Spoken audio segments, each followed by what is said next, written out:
Hey guys, welcome back. Yeah, it's been a few weeks since I've done a Higurashi video. Since a lot of bad crap has been happening lately, I figured I'd take my mind off it with some of this. Um, of course, still on the fragment parts. Um, let's just see what we got on this one. Okay, we don't got none on that one. None on that one. Let's go ahead and do this one right here.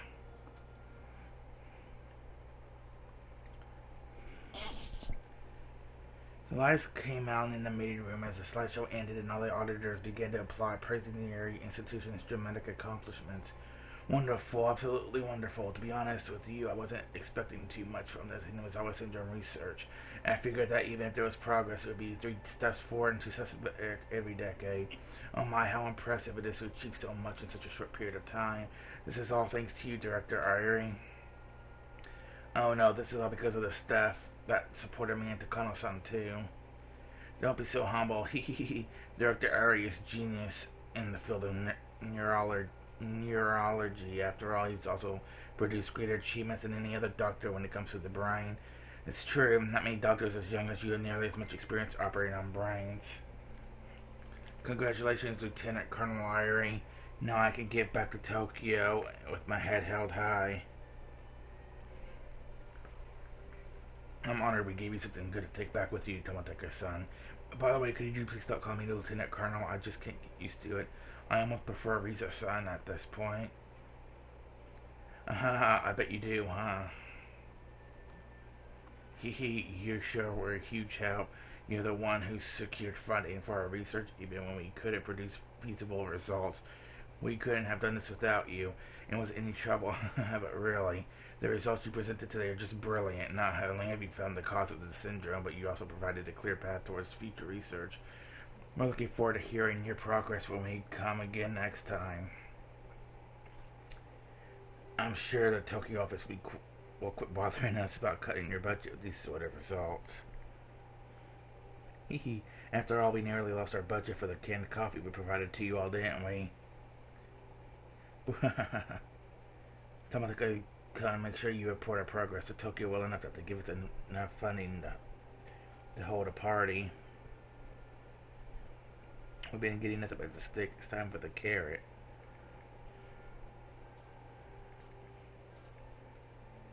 I will be happiest if that carrot comes back into the shape of funding. And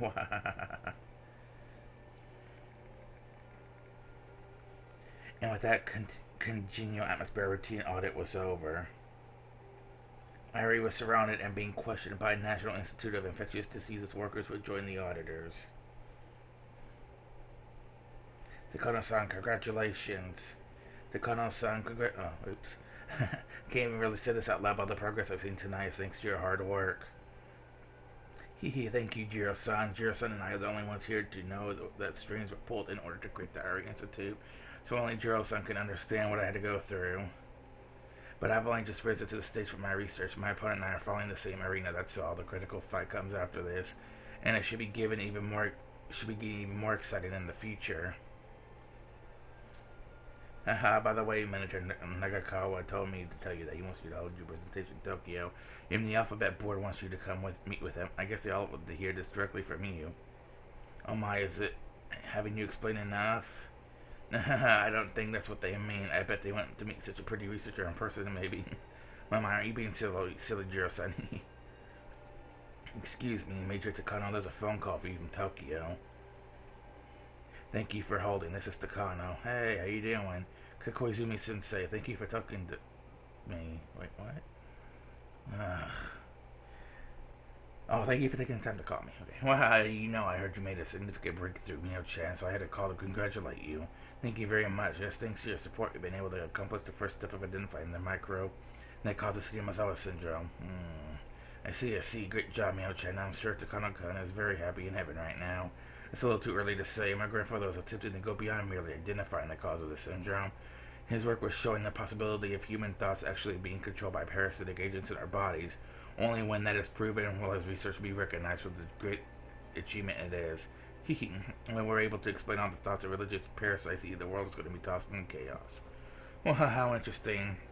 I can just imagine how those religious big shots will react once they find out their leaders are parasites. How interesting. I would love to see that. I won't die until you show that to me, Mio-chan. Please don't say that. Look forward to it, though.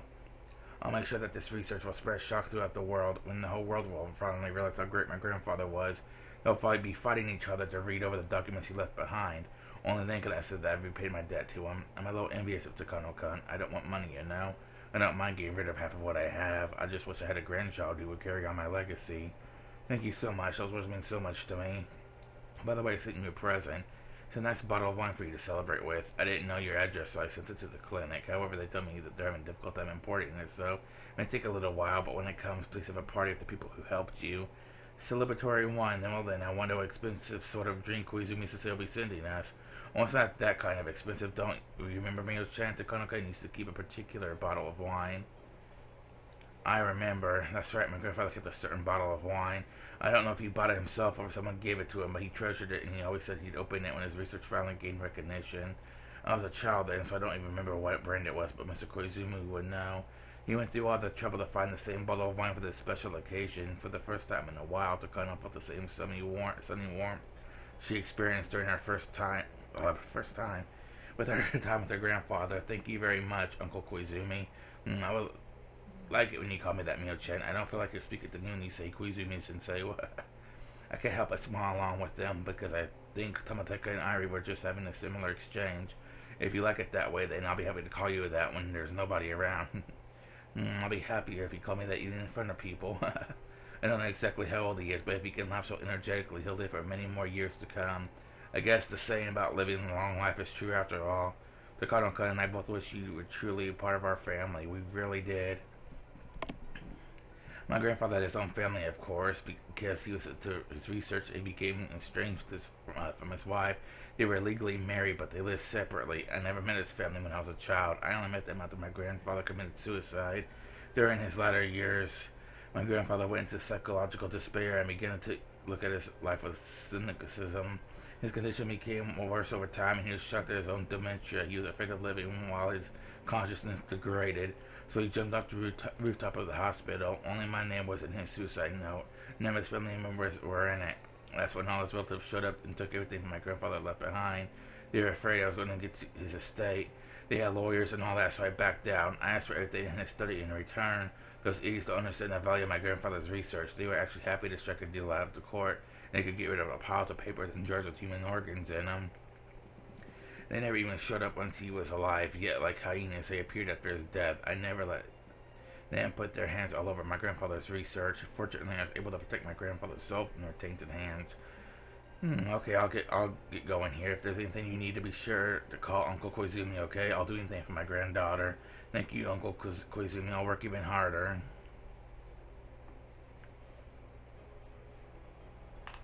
And that's probably the end of that fragment.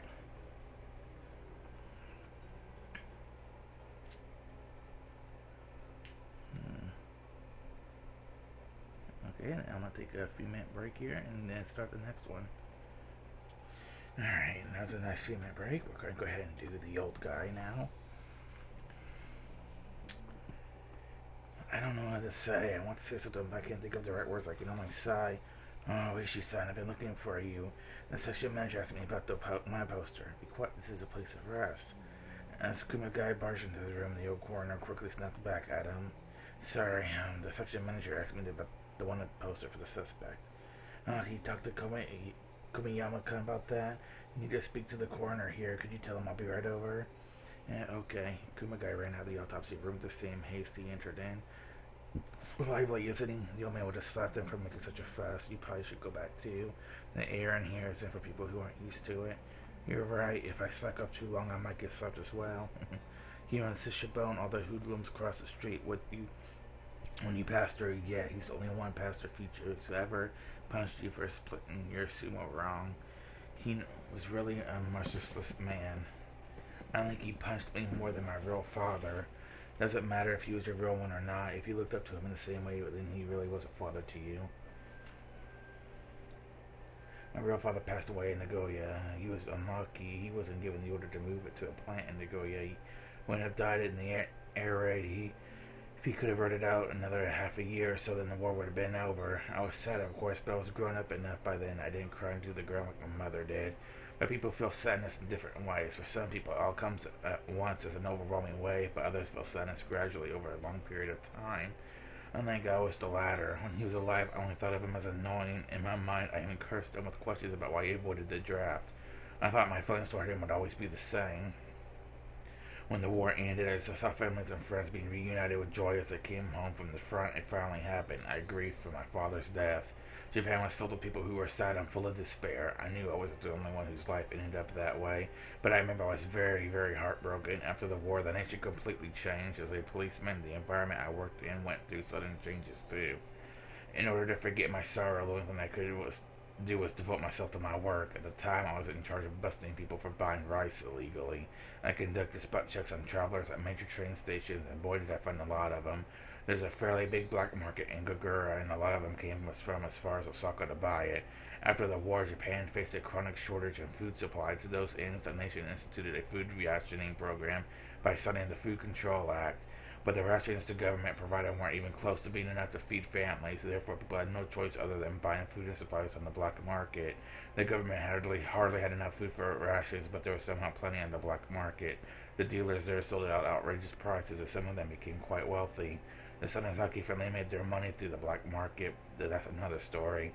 The government didn't bother arresting these dealers for their money. They were able to buy out the top members of the police department. Instead, they decided to go after the people buying the goods and even confiscated the rice they bought by selling everything they owned.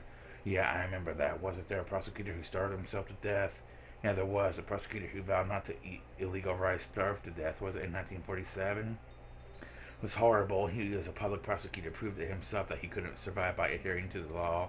The prosecutor had grown tired of the government charging people with doing whatever they could to survive. He proclaimed that there was never going to be a black market rice again. In 1947, he starved to death when he was only in his mid-30s. The law prohibited people from buying black market rice, but that was the only way to survive. In that case, was the Food Control Act a bad law itself? The death of the prosecutor was seen as a desperate message to the government about the unjustness of that law. We rounded up people with bags of rice and lined them up at the temporary inspection point next to the station. It was like a military tribunal. We inspected their bags and confiscated everything that they bought at the black market. The women all cried. They sold everything they owned to buy rice. They pleaded that if we confiscated their rice, how would they feed their starving children? It doesn't make sense, huh? Yet they forbade you from going after the seller, so it was absolutely unfair for them to view of the people. Everyone was on edge. If they heard a police inspection set up at the next station, they'd jump off the train and run. We were aware of these people, so we set up several police officers near jump-off spots in order to capture them. I remember chasing another woman carrying several kilos of rice on them.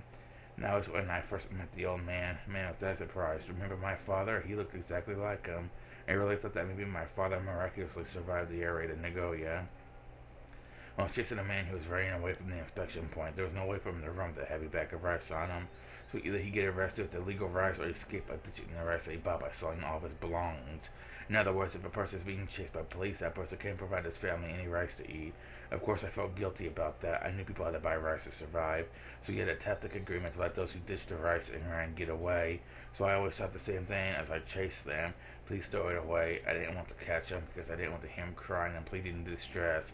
And then when that old man showed up, he looked exactly like my dead father. What? I was dumbfounded. Then all of a sudden, he punched me in the head. If a father disciplines you as a child, you lower your head in apology. I was so happy to see my father alive that I couldn't hold my joy in.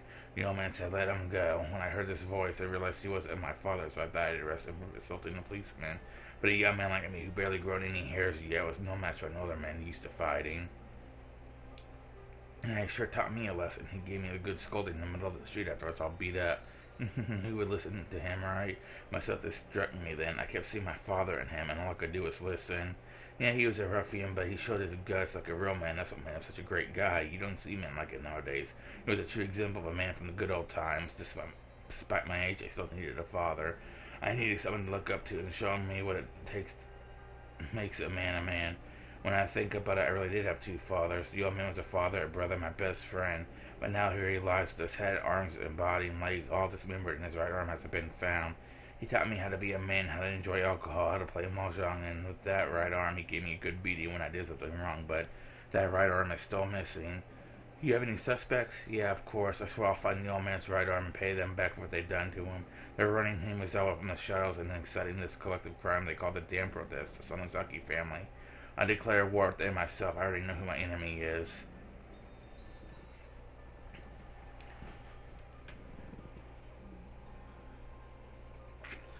And that's probably the end of this fragment, so I'm probably going to have to get another few minute break, and then I'll start the next one.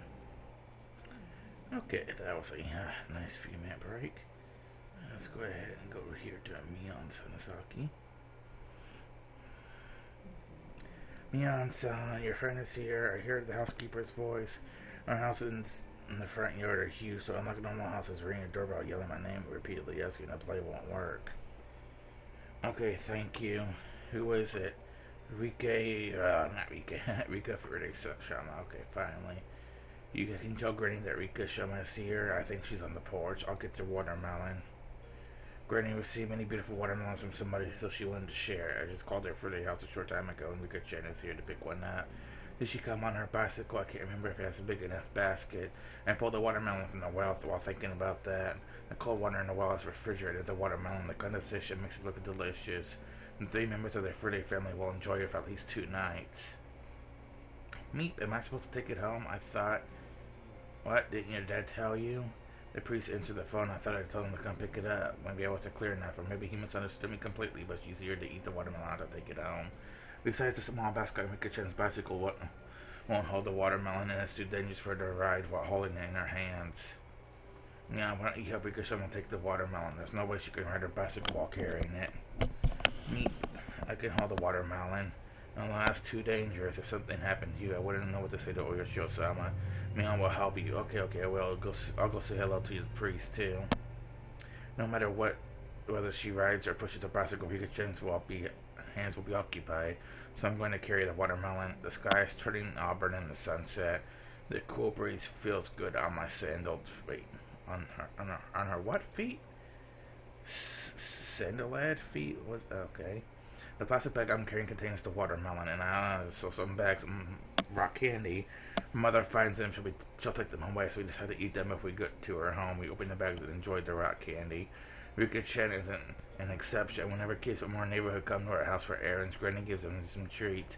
Actually, it's a pretty common rule in here in Himisawa. It's funny, but sometimes when parents aren't watching, siblings will fight over who gets to take the circular notice to the next house over.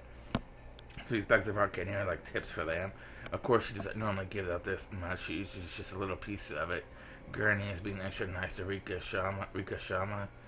I feel bad at getting all this candy. Don't worry, Granny loves you. You should just thank her and put a big smile on her face, that's all. Do you get lots of treats? I used to, but this age, she don't give me any.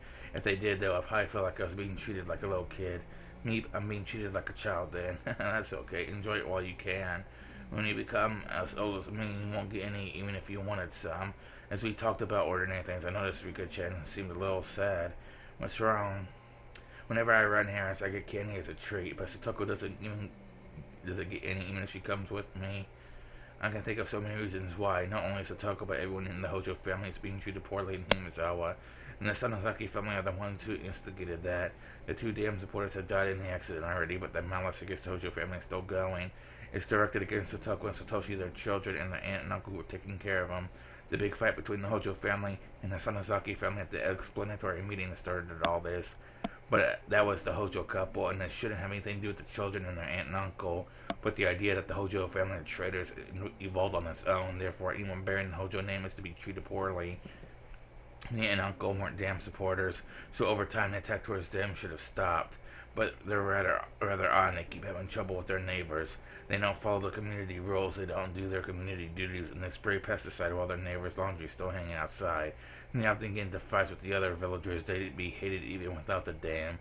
Therefore, the Hojo family continues to be treated poorly, when none of that should have anything to do with Satoko and Satoshi. Satoko and Satoshi are often depressed at school. I tried to leave the conflict between the two families aside, but I wonder how they really feel about that. From their point of view, I'm just another member of the family that keeps harassing them. I don't want any of that at school. That's why I try to be their friends while we're there. How can we get that extend outside too instead of staying in school? That'd be pretty difficult. The Hojo family made enemies of the three families. They were branded as traitors, and that's still considered the truth. It wouldn't mean anything if one person suggested an end to the hostilities just because the events around the dam are history now. On the contrary, that would just put them on the same position. Unfortunately, for Satoko and Satoshi, the only thing they can do is wait patiently until the issue withers away. All I can do for them is to provide an oasis until that day comes. So how long do they have to wait? I don't know. The damn conflict lasted for several years. They were branded back then, so it might take years to clear up too. You mean they won't be forgiven until they become adults? Wants Satoko have to live out her childhood going through that? That's pretty miserable, isn't it? We are friends. We are their friends, aren't we? Sure, they're my friends. We're all buddies. Then isn't there something we can do to help our friends? What exactly can we do? Even if the Sanozaki family declares that the damn conflict is over, so the Hojo family no longer outcast, that won't solve the problem. It's not that simple. In the first place, Granny hates the Hojo family and won't suffer their name to be mentioned in her presence. It's not a matter of someone forgiving another. It's a matter of very complicated ties between the people in this village. It's absolutely terrifying to have them as your enemies. Everyone knows that very well, and that's why they maintain good relationships with their neighbors. However, if you make enemies out of them, you have to face the consequences. That's the unwritten law of the Japanese community, and the Sonozaki family is part of this unwritten law. Now that the Hojo family are outcasts, not even the Sonozaki family can overturn the situation. So even if the issue of the Imazawa, we can't do anything about it as the Imazawa residents. Unfortunately, that's probably so, yeah. If there's someone who can help Satoko, that person must be someone who has nothing to do with the village. But there's no one like that here. You say someone from the outside has to come help her? Like Rika-chan says, would a knight in shining armor from the outside world ever come here? Would that person bring in a new wind into this village that has been filled with stale air for hundreds of years? No way, that's just wishful thinking. Time will solve the problem someday. Until then, I have to be their ally. I can't think of anything else I can do for him.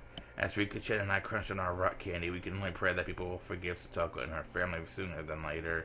Rika-chan gently broke the heavy silence. I know, eh? I know someone who has absolutely nothing to do with the village and will come here from the outside. That's right, the damn conflict is over, so it'd be great more people moved into these lots that are for sale. Wouldn't it be fun if a family with a kid our age moved in? He will come, I know, and we'll break this evil practice alongside him. That will be the first key to the one with the 3 logs ever strapped in the past. And what's this? Are you talking about a novel or something? Rika-chan says some odd things sometimes. When she talks that way, she seems so mature, I even start to doubt she's really younger than I am. The unreasonable antagonism towards the Hojo family. Will there really be someone from outside who will shatter our old traditions? Alright guys, I'm gonna take another few minute break here, catch my breath and get a drink and whatnot. And we'll start the next fragment then. Okay, let's see. Depression of a Shinto priest or the Hojo siblings. Let's go ahead and do the Hojo siblings. Okay. The Hojo family is well known for going against the whole village during the damn conflict. Both the husband and the wife were rather aggressive and they fought a fierce battle, especially against the Sonozaki family. Although the whole village treated them coldly, the husband and wife didn't really care and kept on fighting. In a way, they were extremely strong-willed people. I'm sure their children had to go through a lot because of them, though. Satoko-chan and Satoshi were treated coldly by the villagers as well. In addition to that, the Satoko-chan and her father didn't get along, so the stress level has been reached their limit. Because I'm the director of the local clinic, a rather respected member of society, people usually tell me a lot of things, so I was aware of the treatment they were receiving before I even met them. I met Satoshi-kun first. Satoshi came to the clinic because he felt ill from too much stress. He must have thought he had a cold. When I examined him, he even told me that. But hearing his repeated sighs and seeing the exhausted look in his eyes, I knew right away it was just a simple cold. Blah. Medication would heal his symptoms, but that would only be a temporary measure. The only way to truly cure him would be to change his living environment. but that would be easier said than done. He was surrounded by tangled and complicated relationships with the village and his family, so just resting for a few days taking some medication wouldn't do. Time was the only thing that could ease off the cold treatment from the villagers, but were taking a very long time. That's why I felt I had to be their first ally in this village so I could rescue them. I couldn't do anything about his stressful environment, but I could try to diminish the anxiety. So I thought the best way to teach him how to vent his stress, playing sports is the best way to do that. So I asked him to join the junior baseball team that I coach. As a researcher, I devote myself most of the time to Higurashi syndrome by tuning to do something else to relax. I used to play baseball, so I decided to coach the local kids team. After a while, the children in Mizowa started their own baseball team, and somehow I became their own coach. Doctors can provide health just by giving medication. You need a sound mind and a sound body. I believe health can be maintained through sports as well, but our team needed more people. So I thought of asking Satoshi-kun to join. Being a bookworm, Satoshi-kun was interested in playing sports. He wasn't sure how joining the baseball team would help his situation. I didn't need to go on and on about athletic medicine to explain why sports help people become healthy. I just wanted him to experience it himself to realize how great it feels to play sports. I think he realized it gradually. He was reluctant until the very end, but he attended all of the team activities and games. As I saw Satoshi-kun slowly regain his liveliness, I realized my plan worked. However, Satoshi-kun was under that much stress that Satoko-chan, who lived in the same family climate, must have felt the same way. Unfortunately, I didn't think of her back then. So when Satoko-chan was carried into my clinic as a patient, I regretted doing nothing about her, even while knowing the situation. As Satoshi-kun recovered under my guidance, Satoko-chan was left alone in her stressful environment. Also around that time, there was an incident bad enough to make Satoko-chan collapse. That was, of course, her parents' deaths. The day of the Watanagashi festival was a very uncomfortable time for the Ojo family because, although it was a village festival, it was also a day to celebrate victory over the dam construction project. It's understandable that they would plan a family trip around the time so they could leave the village. Satoko-chan's parents fell off the cliff at the park they were visiting. It happened on such an unlucky day because it happened on the day of Watanagashi. People said it was a curse of Oyoshio-sama, and people labeled the Hojo family as the one that was cursed by Oyoshio-sama. The parents were given the cold shoulder by everyone in the village, so with their parents gone, Satoshi and Satoko should have been freed from that, but unfortunately the accident happened on the day of Watanagashi. That's why the members of the Hojo family continue to be shunned. I'm gonna cough. Sorry about that, guys. I had a cough really bad. Satoshi-kun didn't even go on the trip because he had an event with the baseball team. Therefore, the police mainly interrogated her. The detective, who she suspected an act of organized crime by the village, so was Satoko-chan. As the only witness on site, he drilled her with questions. She was stressed. She was as stressed as Satoshi-kun, perhaps even more. So, of course, she couldn't take it. During the interrogation, she began to wheeze and gasp for air. An anguished look I saw on Satoko-chan's face when she was carried into the clinic was very, very tragic. It broke my heart just to imagine what she had to go through. Coach, is Satoko okay? Yes, don't worry. She's a bit confused, but only temporarily, that's all. Might I see her? She finally fell asleep, so I'd rather not wake her up just yet. Just let her rest for a while. Maybe it's good idea to have her stay for a few days, too. Don't worry, I'll take good care of her. Thank you. I know Satoshi-kun is a great big brother who truly cares about his sister. He empathizes deeply with her. In other words, Satoshi-kun's worries and stress were reflecting Satoko-chan herself. Maybe I shouldn't say this, but while Satoshi-kun was of course sad about his parents' deaths, he at the same time had been a little relieved that they were gone. His sister wouldn't have to be driven to a corner anymore. Unlike Satoshi-kun, Satoko-chan didn't have any social skills to get along with her stepfather. So putting her mother aside, I was certain that losing her father, the greatest cause of stress in her life, would bring great change to her home environment. But I couldn't believe what happened next. The two were sent to live in an even worse environment with their aunt and uncle. Although at the time I was rather optimistic, thinking this new environment would be better for the siblings. Okay, time to take another break and decide to start what next fragment I want to do. Okay, the person of a Shinto priest, I guess, will be the next one. The gathering place instead of their Friday shrine is, in fact, the headquarters of the Onogufuchi Guardians. Normally, a shrine should be a calm and quiet place, but there are anti-dam signs everywhere, making it very obvious what this location has become. There are over 30 members of the Guardians here at the moment. They are having a heated conversation about the plans for the future. Although the meetings in this place is on the Faraday family's property, it's a community facility, so it closes at 9 p.m. Of course, sometimes the discussion gets so heated that it goes up on past closing time, but meetings are supposed to end by 9. If the discussion ends early, they usually chit-chat till the end. And that's what usually happens. Of course, they mostly talk about the dam, even when they chit-chat. They talk about someone's mistreatment at the government office, or someone getting arrested unjustly, or complain that people at the dam construction site are too violent. Since it's idle chatter, the topic is slightly emotional. Because of that, there was a good deal of bad-mouthing in the Hojos. Then she threw the circulation notes away. Can you believe that? That woman is crazy. Just the other day, she got into a huge argument with the Makino-san's grandmother at the trash pickup. You know, that husband is rude, too. He's so irrational. Did you see him at the explanatory meeting? Then it was bad, huh? I can't believe they're still here. I wish they'd just leave. He said something about money. He absolutely has no shame. No. If you talk about it being irrational, his wife is the same or even worse.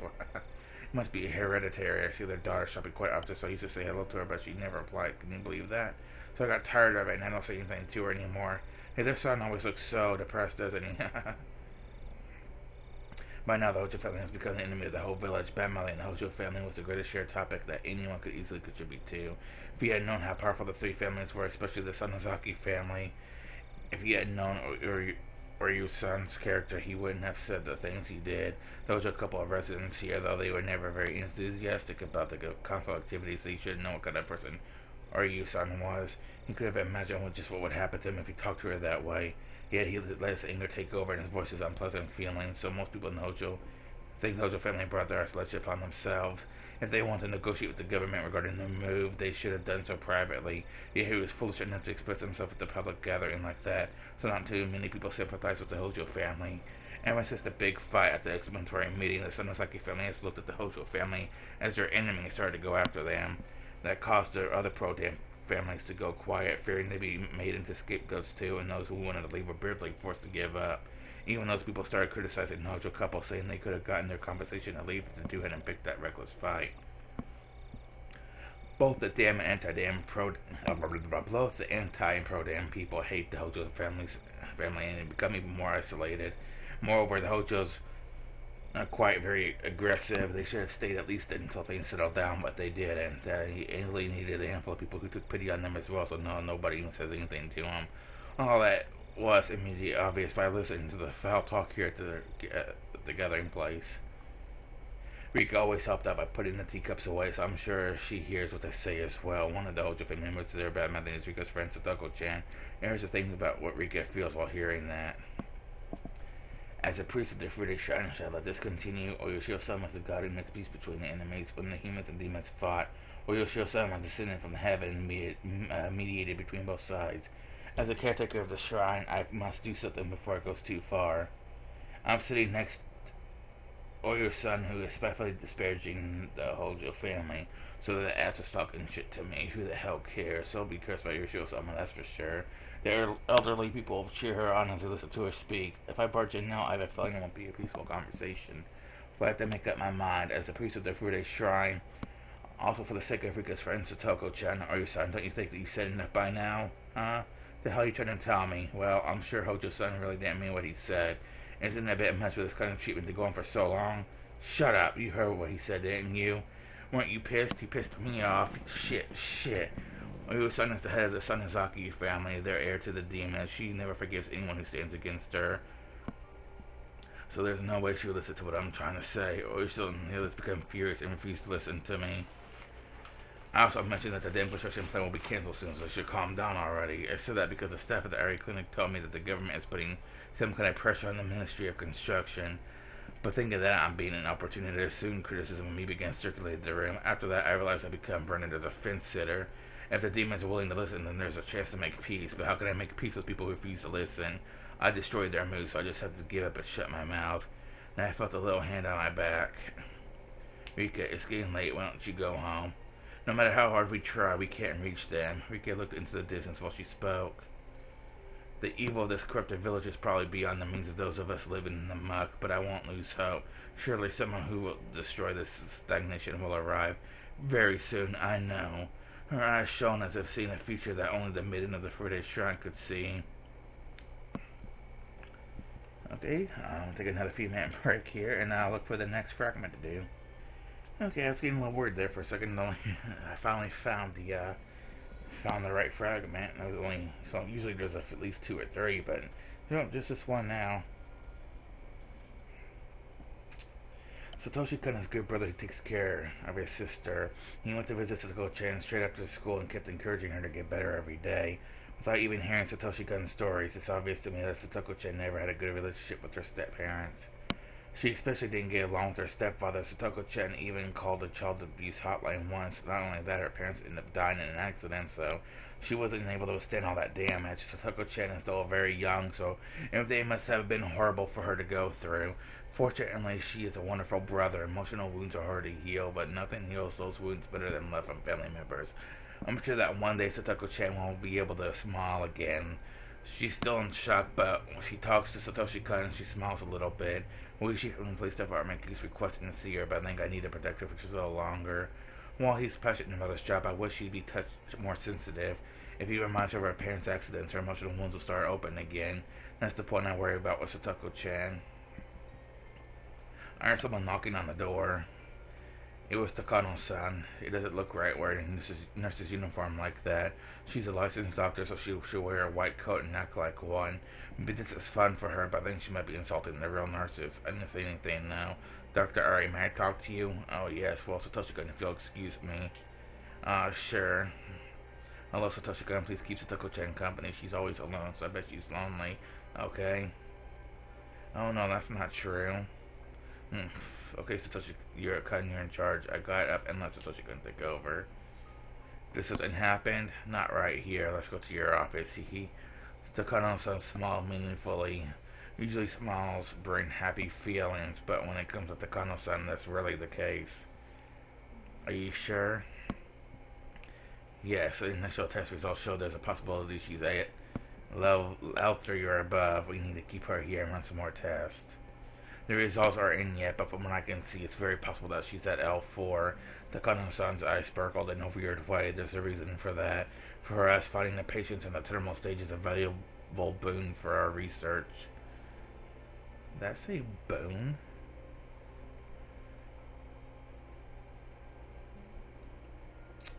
Yeah, probably should say boom, but it says boom. Okay.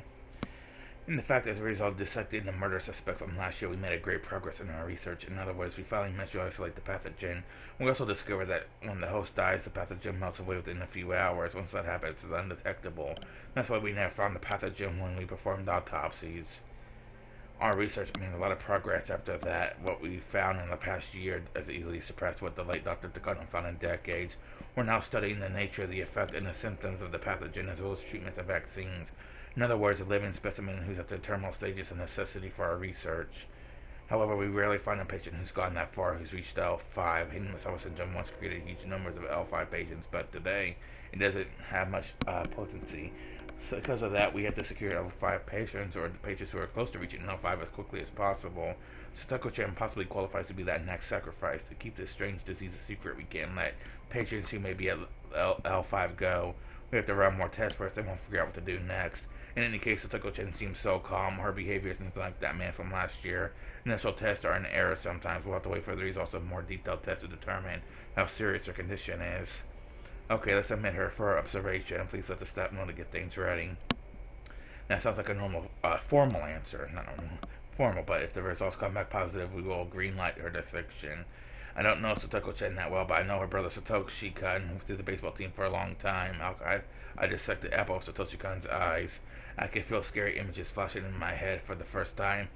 Don't worry, everything's already taken care of. She smiled as if telling me that dissection is already being prepared for too. Is it just her who's smiling? Am I smiling like her too? When I dissected that man last year, I did feel guilt beforehand, but once I started, it was like I was in paradise. All the pieces of the puzzle that were left by the Dr. Takano fell into place, and at the same time, they didn't. They didn't, and how exciting it was. Knowing that we are the first ones to take the first steps to solve a mystery, that is, I don't even know how to explain this feeling to those who never experienced it. There's no way to describe it with words. The only thing I can say is that even a year later, I still remember it vividly. So the result showed the Satoshi-kun's beloved sister is to be dissected. I control myself? Can I stay calm? But that means I'm a failure of a human being. I know very well that the Dojo family is treated poorly by the villagers, and I know that Satoko-chan had to go through what she had to go through. Also, I know Satoshi Kon loves his sister, and who is his one and only blood relative. I just suck Satoko-chan using my research as an excuse. And didn't feel much guilt for the man last year, but I felt unbearable guilt towards Satoko-chan. That means what I did last year was very sinful. I don't care if a stranger dies, but I don't want Satoko-chan to die. That's not right. All our lives are equally precious. I tried to convince myself that he was a violent murderer, but maybe he was willing to become that way because he was at a terminal stage. I don't know anything about him before he came deranged. Maybe he was a model citizen who was worthy of respect. Unfortunately, he became very ill and ended up doing what he did. Maybe he was a victim himself, just like my father. I know more about Higurashi syndrome than anybody. That disease makes people act in bizarre ways without those people realizing it. So when the people at the terminal stage do such strange and violent things, one should be sympathetic. I already know that back when I decided to go down this path. I should have remembered it sooner, but I only did just now. I finally realized what sinful research I'm working on. Satoko Hojo's detailed test results came back. The results say L5. She's at the terminal stage of the terminal stage. She's at the terminal stage of the terminal. Okay. It's actually a surprising result. In last year's case, the patient was extremely deranged. According to Takano-san's research, he complained about itching coming from lymph nodes all over his body and wanted to claw out his throat, just as the late Dr. Takano mentioned. But Satoko-chan isn't displaying such symptoms. Even in the late Takano's data, throat clawing is said to be a characteristic symptom of terminal stage patients. However, not all patients experience that symptom. Besides, emotional expression is very different in each person. Even if it's the same emotion, one patient may express it rather violently and another may express it calmly. There's no way of knowing just by looking at the person. But Satoko-chan's detailed test results say that she's at the terminal stage of L5. And in other words, she may be feeling what the man from last year was feeling. It's just that she is expressing the feeling in the same way the man was.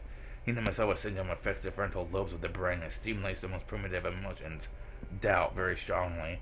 As a result, the terminal patients are trapped in delusions and paranoia and end up committing horrible crimes. Satoko-chan seems to show improvement when she's exchanging friendly words with Satoshi-kun, but there's a paranoia stirring inside her that may put her in a deranged state at any moment. I can't let her leave the clinic like this. However, if things go according to the manual, I will have to make a decision on her dissection. My decision will be a formality I can't actually refuse. Takano-san appears to be already working on the dissection schedule. The plan will come to me, then I will feel the same way while Will I feel the same way while dissecting Satoko-chan? Would I be able to experience that once once again? No, the question is, can I fight the temptation? As I pretend to question myself, I'm letting Takano-san prepare things on her own. By doing so, am I passively agreeing to Satoko-chan's dissection? If possible, I want to save Satoko-chan. I don't want her to be a sacrifice for this research. I don't want her to dissect her. Then what about the man from last year? Do I really care about the lives of the people I know? If I don't dissect her, do I let her live and leave the clinic? Do I simply wait for her to become deranged and commit a horrible crime? And then she'll end up here just like the man from last year, and I'll end up dissecting her anyway. The man from last year was dissected alive, and that kept that way for several months. With his skull left open, he was allowed to die for several months. He was kept alive just for cruel experiments. I don't want to do that to her. I don't know what to do. Even debating and agonizing over it, leading toward consent to her dissection by elimination. Yeah, okay. I'm going to take another few minute break and look for the next fragment. Okay, so it's a very, very short break. The background looks like it changed again. And another page 1 fragment.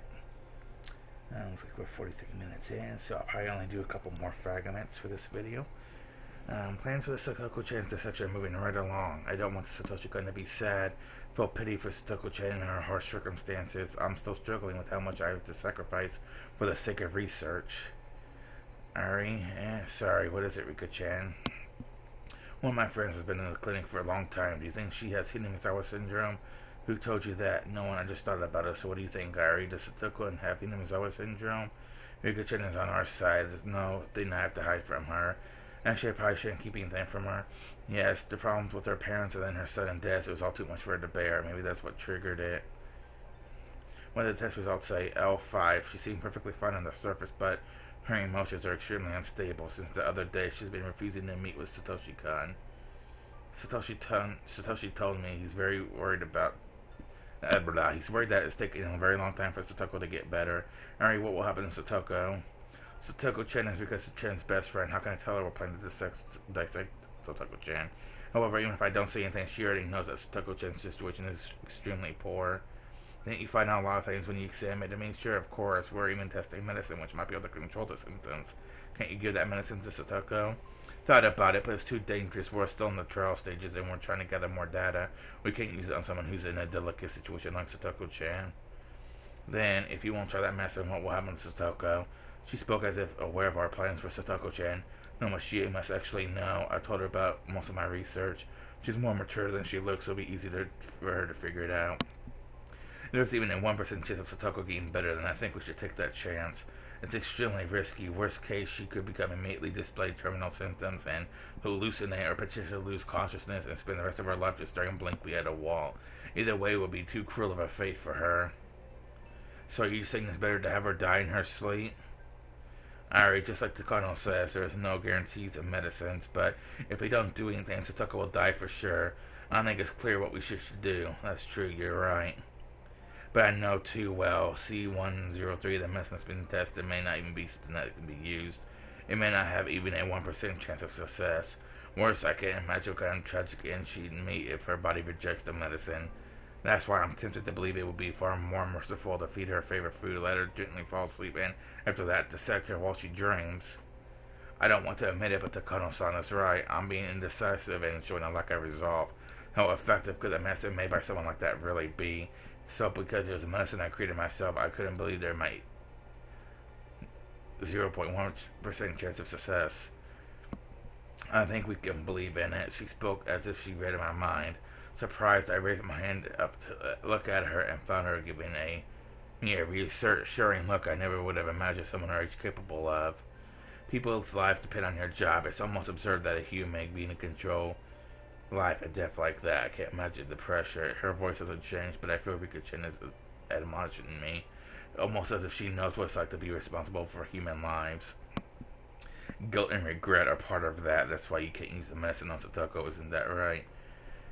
The Cardinal-san said the same thing. One criticized me earlier. I've been criticized again. But that's why I couldn't trust you, Satoko. What? Human lives are precious. You understand that very well, and that's why you do what you do. Without knowing that, could you heal people? How could you heal people? Do you think I trust medicine created by Takano, who thinks she must have just her guinea pigs? I shouldn't have laughed, but I couldn't help it. I felt like I should laugh. If both you and Takano each produce different medicine, I think yours will be the one to cure her, because your medicine came from your heart. Your will to heal people is what cures them. You're absolutely right. I can't believe you're admonishing me about medicine. Let you use my body for Satoko. Everything you took from me is for her. If you created that medicine with the knowledge of how precious human lives are, then of course it'll work on Satoko. Do shrine maidens take confessions? If they do, then she's doing a great job of being a shrine maiden at this age. This will be a gamble. The question is whether Satoko-chan will accept it. We don't need to tell her. Learning of the Himazawa syndrome will only dredge up the deep scar in her heart again. What did she mean by those words? When I realized it later, I was surprised how thoughtful and perceptive she was. Let's stop plans for this section. We're going to give Hojo Satoko C103. I'll do my best to increase the chance even by 1%. Don't worry, Ari, it'll work. You shouldn't be so optimistic. I know it'll work. It's already decided. That's a very reassuring prophecy from the Friday Shrine Maiden. You can do it. Yeah. Okay, that was a quick one. I guess I'll probably have time for about one more fragment. Oh man, we just got so many more fragments to do still. Let's go ahead and safely assume that this is probably like the whole rest of the thing. And it's just the fragments and then the ending and then doing them in the proper order and then getting the secret ending. I don't know if the secret ending is like a real, like it's like the true ending or if it's just a ending from someone else's perspective or what. I haven't looked too much into it, but yeah, we're gonna do this H170 for the last fragment of the video.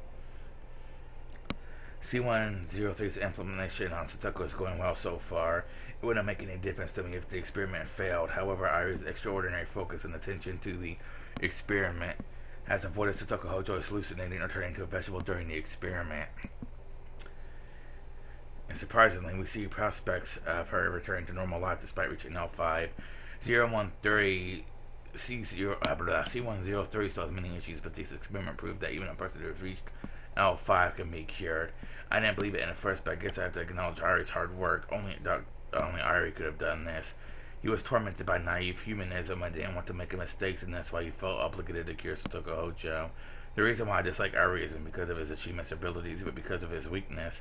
But this time, I had to praise him for it. Saw your report. I must tip my hat to you. No, I only did my job as a researcher. If I had means fulfilling my duty as a doctor as well, then nothing could please me more. It's hardly an exaggeration to say that Satoko is now our valuable specimen. After all, she's the first human to reach L5 and live. That's true. We'll let her get back to her alive and keep our eyes on her. I'm going to tell her to come here every Sunday for a checkup. But how are you going to explain to her that she has to give herself a C103 shot 3 times a day, and also that she has to come here every Sunday? She has no subjective symptoms. I'm still trying to come up with a good excuse. I think I'll tell her that I want to help her. I want her to help me with my research. She has to give herself shots daily to come here every Sunday for a checkup. I'll pay her for helping me or something like that. I guess Ari is determined to cure Satoko Hojo no matter what. He seems determined to keep her off the dissection table. He and I are in different positions, but I don't have any complaints about his naive ideals so long as they translate directly into passion for our research. If his plans can be put into effect and produce different results in this section, then it is to be useful to the overall understanding of the Higurashi syndrome. I had nothing against Satoko Hojo. It's only that I see her as a research specimen. If she could be useful in that capacity without being dissected, that's perfectly fine with me. We have to get permission from our guardian to give her shots 3 times a day.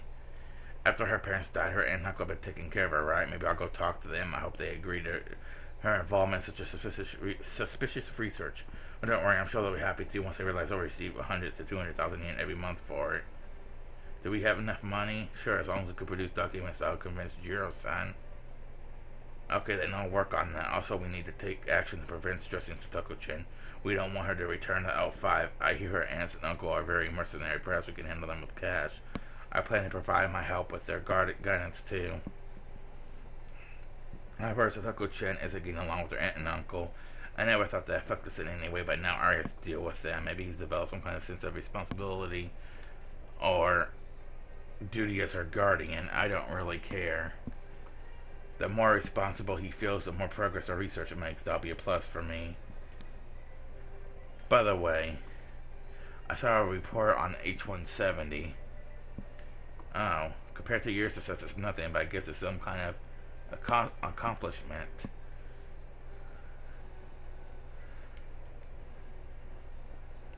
It was honestly ironic. The same research center that produced a remedy to save her from derangement has developed a dangerous drug that could instantly induce it. Ari wasn't involved in the H170 research. That was my work. In fact, even if I asked him, he wouldn't have agreed to be involved.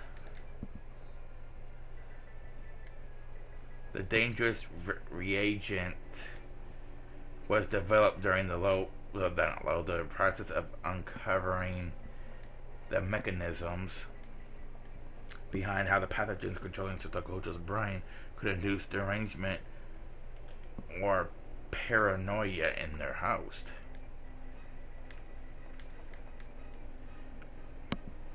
To put it bluntly, injecting H170 into a patient with Higurashi syndrome forced them to express terminal symptoms. It threw the brain into a simulated state of agitation, intentionally forcing the pathogen to grow unstable. If we continue researching this, it will be possible to drive anyone with Higurashi syndrome violently insane at the time.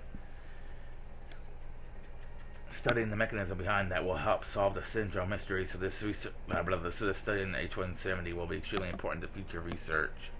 Also, this medicine has military applications as the client requested. At this point, there's absolutely no use for it, but once our research progresses a bit further, this H170 could spread at the right moment to cause a certain type of reaction. Compared to a killer virus, it seems like a useful pathogen, but there's no way to detect it in a dead body and make it look as though the person just went insane simultaneously, so it must have some useful applications. The Marco Polo Bridge incident threatened to end research on the Himisawa syndrome before. A historically important incident like that couldn't have been created by a killer virus, but it's possible with the Himisawa syndrome. The elders of the Alphabet Project, the sponsor for our research, can think whatever they want about that. I don't care how they use what I've learned. My purpose is to solve the mysteries of the Himisawa syndrome and to make people realize how important this research is. Also to make people acknowledge my grandfather's accomplishments and achievements, and any military applications were just byproducts of the process I didn't care about. The client will appreciate your accomplishment. Maybe our budget will increase for next term. Passion alone can't keep research going. We need money. We must thank the sponsor for giving us so much funding. For this much money to come from the public expenses, maybe Japan is richer than I thought. They're public expenses, but they're expenses that can't be made public. Ari has no idea what I need to go through to get that money. Anyway, our research is going extremely well. We don't know what we'll find about the Himisawa syndrome, but I'm pretty sure every mystery will eventually be solved. I can hardly wait. What the syndrome indicates is that humans are simply empty containers, and what we believe to be our brain will simply the actions of parasites that live in our brains. If that mystery was solved, it would be a greater impact than anything else in history. That is the truth, which nobody wants to believe. This is an achievement my grandfather predicted back during his time. I know now that another reason why my grandfather was fascinated by his work. So I guess that's going to be the end of that fragment. And that'll probably be the end of this video.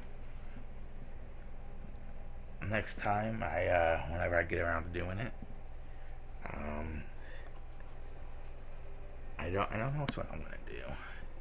I probably won't even remember which one I decide to do. I'll probably do the accident of Shirakawa Park, probably.